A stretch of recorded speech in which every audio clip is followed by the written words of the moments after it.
तो चलिए आगे बढ़ते हैं इस वीडियो के टॉपिक के ऊपर। तो यहाँ पर हम डिस्कशन करने वाले HFCL लिमिटेड इस कंपनी के शेयर के बारे में।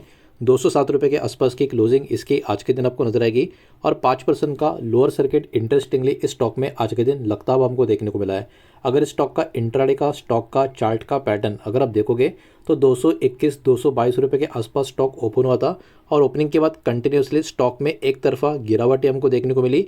देखते ही देखते अराउंड 12 बजे के आसपास, यहाँ पर आप देख सकते हो अराउंड 12 बजे के आसपास स्टॉक में लोअर सर्किट लगा और वो लोअर सर्किट एंड मोमेंट तक मार्केट क्लोजिंग तक इस स्टॉक में बना रहा।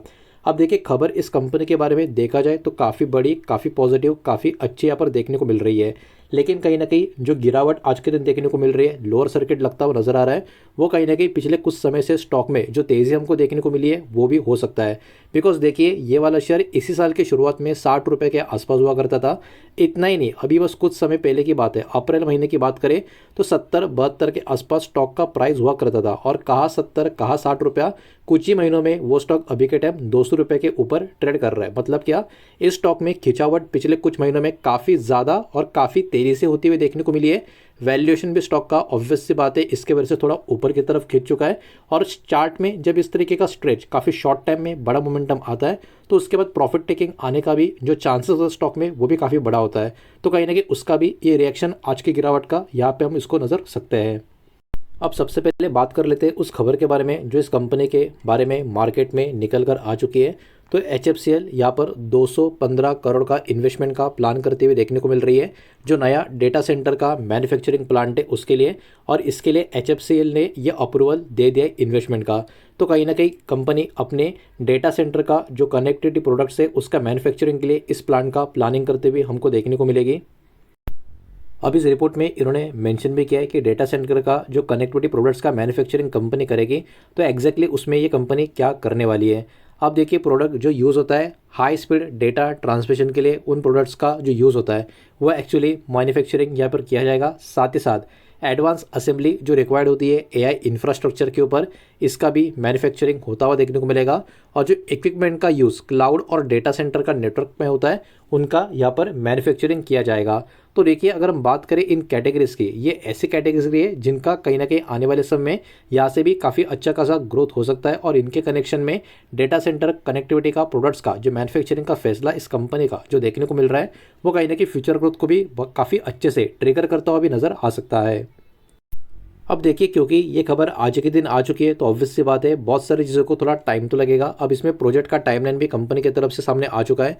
कंस्ट्रक्शन जो है नए प्लांट का उसका अप्रूवल मिल चुका है और कंपनी का एम है या टारगेट आप बोल सकते हो ये फैसिलिटी को ऑपरेशनल करना सितंबर 2027 तक, यानी अगले साल का जो सितंबर का महीना होगा तब तक कहीं ना कहीं ये जो कंस्ट्रक्शन है नए प्लांट का इसमें ऑपरेशंस भी शुरू होते हुए हमको देखने को मिल सकते हैं।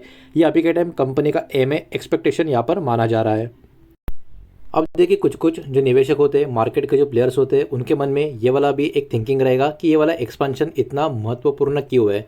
तो देखिए HFCL इस कंपनी को अगर आपने स्टडी रिसर्च किया होगा तो आपको पता होना चाहिए माफ़ कीजिएगा HFCL ये जो कंपनी है अपने आपका जो ट्रेडिशनल बिजनेस है जो रस्तो टेलीकॉम प्रोडक्ट्स का, उसको एक्चुअली एक्सपांड करने का प्रयास में करते हुए सारा का सारा सिचुएशन अभी के टाइम आपको नज़र आ रहा है और कंपनी इसके वजह से एंटर कर रही है जो अभी के टाइम ग्रोइंग इंडस्ट्री है, जो डेटा सेंटर कनेक्टिविटी का सेगमेंट है। तो उसमें कहीं ना कहीं कंपनी अपने ट्रेडिशनल टेलीकॉम प्रोडक्ट्स का बिजनेस के साथ साथ इसको भी कहीं ना कहीं यहाँ पर एक्सप्लोर करने का पूरा कोशिश कर रही है। अब ये जो एक्सपेंशन है वो कहीं ना कहीं जो डिमांड है AI और क्लाउड इंफ्रास्ट्रक्चर की उसका भी यहाँ पर कहीं ना कहीं सपोर्ट करता हुआ नजर आएगा। तो ओवरऑल देखा जाए ये एक बहुत ही पॉजिटिव खबर इस कंपनी के लिए कहीं ना कहीं अभी के टाइम निकल कर आ रही है, जिसका एक्चुअल इम्पैक्ट लॉन्ग टर्म में कंपनी के लिए काफ़ी अच्छा खासा हमको देखने को मिल सकता है। अब इसमें बिजनेस के फोकस की अगर हम बात करें, HFCL मेनली एक ऑप्टिकल फाइबर केबल कंपनी की तरह भी यहाँ पर देखी जाती है और नेटवर्किंग सॉल्यूशंस की तरह भी इसको देखा जाता है। तो नया फैसिलिटी अभी जो यहाँ पर एक कंपनी ऐड कर रही है जो अगले साल सितंबर में ऑपरेशनल हो जाएगा, ये कहीं ना कहीं कंपनी के लिए एक और प्रोडक्ट का कैटेगरी ओपन करने का काम करेगा। इनका बिजनेस पोर्टफोलियो में वो कैटेगरी ऐड होता हुआ नजर आएगा। मतलब इन शॉर्ट पोर्टफोलियो का भी डाइवर्सिफिकेशन यहाँ पर इसके वजह से हमको देखने को मिलेगा। लेकिन देखिए यहाँ पर कुछ कुछ पॉइंट्स भी आप लोगों को ध्यान में रखने होंगे, जैसे कि ये जो 215 करोड़ का इन्वेस्टमेंट है किस तरीके से इसका फंडिंग होगा, साथ ही साथ किसी भी प्रकार का इम्पैक्ट कंपनी का जो कर्जे का लेवल है जिसके ऊपर कंपनी ने काफ़ी अच्छा खासा पिछले कुछ सालों में काम किया है, इसके ऊपर क्या इम्पैक्ट आएगा नहीं आएगा, इसके ऊपर भी मार्केट का ध्यान बना रहेगा। भविष्य के जो प्रॉफिट मार्जिन है कंपनी के, उसमें क्या चेंजेस देखने को मिलते हैं, वो चेंजेस पॉजिटिव होंगे या निगेटिव होंगे, इसके ऊपर मार्केट का फोकस बना रहेगा। और प्रोग्रेस इस प्रोजेक्ट का जब तक कंप्लीट होता नहीं है तब तक प्रोग्रेस कैसा रहेगा, इसके ऊपर भी मार्केट का कहीं ना कहीं ध्यान बना रहेगा। अब इसमें बहुत सारे एग्जीक्यूशन फैक्टर्स भी आपको देखने को मिलेंगे, जैसे बड़े बड़े मैन्युफैक्चरिंग प्रोजेक्ट्स में कहीं ना कहीं कंस्ट्रक्शन का डिले भी हमको देखने को मिलता है, प्रोजेक्ट का कॉस्ट भी उसके कारण ऊपर की तरफ जाता हुआ हमको नजर आता है। और कंपनी को इसी के साथ साथ कहीं ना कहीं जो नया कैपेसिटी है उसको भी इफिशिएंट तरीके से यूटिलाइज करना होगा कंप्लीशन होने के बाद। तो ओवरऑल काफ़ी इंटरेस्टिंग सिनेरियो इस कंपनी के लिए अभी के टाइम बनता हुआ देखने को मिल रहा है। और ऊपर से मार्केट कॉम्पिटिशन भी यहाँ पर बना रहेगा, बिकॉज HFCL को यहाँ पर दोनों डोमेस्टिक मैन्युफैक्चरिंग कंपनियों के साथ साथ ग्लोबल कंपनियां जो डेटा सेंटर कनेक्टेड बिजनेस में ऑलरेडी अपना दमखम दिखा चुकी है, बना चुकी है और करते ही जा रही है आगे, उनके साथ भी काफ़ी तगड़ा कंपटीशन इस कंपनी को कहीं ना कहीं झेलना होगा। अब चलिए थोड़ा आगे बढ़ते हैं, कंपनी का और भी कुछ डेटा जो होगा उसको भी तरह एक एक करके चेक कर लेते हैं। लेकिन उसके पहले वीडियो को लाइक कर देना, वीडियो को शेयर कर देना। पहली बार चैनल पर आ चुके हो तो चैनल को भी सब्सक्राइब जरूर कर देना। सबसे पहले कंपनी का मार्केट कैप 31,700 करोड़ के आसपास कंपनी का मार्केट कैप है। इसके साथ साथ स्टॉक का पी की बात करें वो अराउंड 55 के करीब आपको नजर आएगा। और इसके सामने इंडस्ट्री पी की अगर हम बात करें तो वो 16 का देखने को मिल रहा है। मतलब जितना इंडस्ट्री का डिमांड बना हुआ है, स्टॉक का डिमांड कंपेयर टू इंडस्ट्री काफ़ी ज़्यादा हमको देखने को मिल रहा है। और ये कहीं ना कहीं पिछले कुछ महीनों में ही काफ़ी बड़ा मोमेंटम आ चुका है। ये भी इसके पीछे का एक रीज़न भी हमको देखने को मिल रहा है कि डिमांड स्टॉक की काफ़ी अच्छी खासी मार्केट में नज़र आ रही है। प्लेज परसेंटेज की बात करें तो 2.08 का नंबर है। मतलब क्या, कंपनी के प्रमोटर्स ने अपने कुछ शेयर्स गिरवी रखे। एग्जांपल के लिए हर 100 शेयर्स के ऊपर अपने 2 शेयर्स कहीं ना कहीं प्रमोटर्स का गिरवी यहाँ पर रखा है। टोटल असेट की अगर हम बात करें 8,870 करोड़ का कंपनी का टोटल असेट का नंबर यहाँ पर देखने को मिल रहा है, जो कहीं ना कहीं काफ़ी अच्छा नंबर माना जा सकता है। थोड़ा सा आगे बढ़ते हैं और चेक करते हैं इस कंपनी का प्रॉफिट एंड लॉस का स्टेटमेंट कैसा देखने को मिल रहा है। कंसोलिडेटेड फिगर चेक करेंगे, जो भी नंबर होंगे यहाँ पर करोड़ में होने वाले हैं। तो देखिए पिछले 4 सालों का फाइनेंशियल ईयर का जो डेटा अवेलेबल है उसके हिसाब से सारा नंबर चेक करेंगे कि हर एक साल पिछले 4 साल में कंपनी का किस तरीके का प्रॉफिट एंड लॉस यहाँ पर होता हुआ हमको देखने को मिल रहा है। अब देखिए कंपनी का 4 साल पहले प्रॉफिट था 318 करोड़ का, उसके बाद हो गया 338, फिर हो गया 173। मतलब काफ़ी बड़ा ड्रॉप हो गया। प्रॉफिट ही था, लॉस नहीं था, लेकिन बहुत ही बड़ी गिरावट थी। लेकिन उसके बाद अभी 329 करोड़ का प्रॉफिट का नंबर कंपनी का देखने को मिल रहा है। तो अभी के टाइम ये वाली कंपनी कहीं ना कहीं एक प्रॉफिट मेकिंग कंपनी हमको यहाँ पर नजर आ रही है।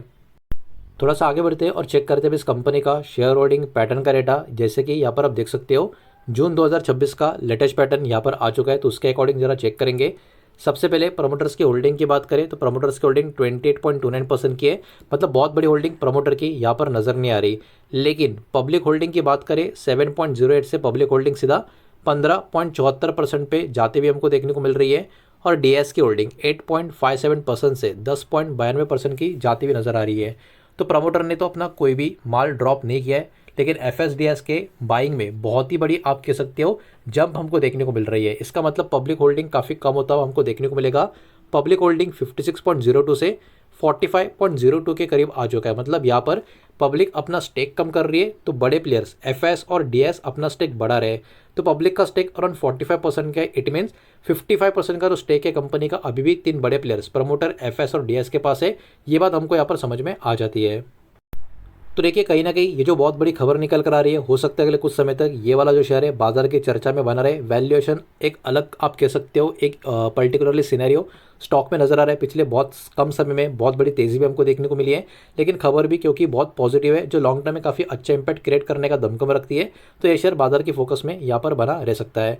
यही डेटा आपके सामने प्रेजेंट करना था। जो भी डेटा मैंने आपके सामने प्रेजेंट किया है सब कुछ इन्फॉर्मेशनल एजुकेशनल न्यूज़ पर्पस के हिसाब से ही है। किसी भी तरीके का इन्वेस्टमेंट का एडवाइस या स्टॉक का रिकमेंडेशन मैं आपको दे रहा नहीं हूँ, ना ही मैंने आपको दिया है। इस बात को भी यहाँ पर आप ध्यान में रखें। उम्मीद करता हूँ वीडियो समझ आया होगा, पसंद आया होगा। तो वीडियो को लाइक करें, दूसरा शेयर करें। पहली बार चैनल पर आ चुके हो तो सब्सक्राइब भी कर देना। और कोई भी स्टॉक में निवेश करने से पहले खुद की स्टडी रिसर्च जरूर करें। फाइनेंशियल ईयर की सलाह जरूर रहे। मिलते हैं नेक्स्ट वीडियो में। धन्यवाद।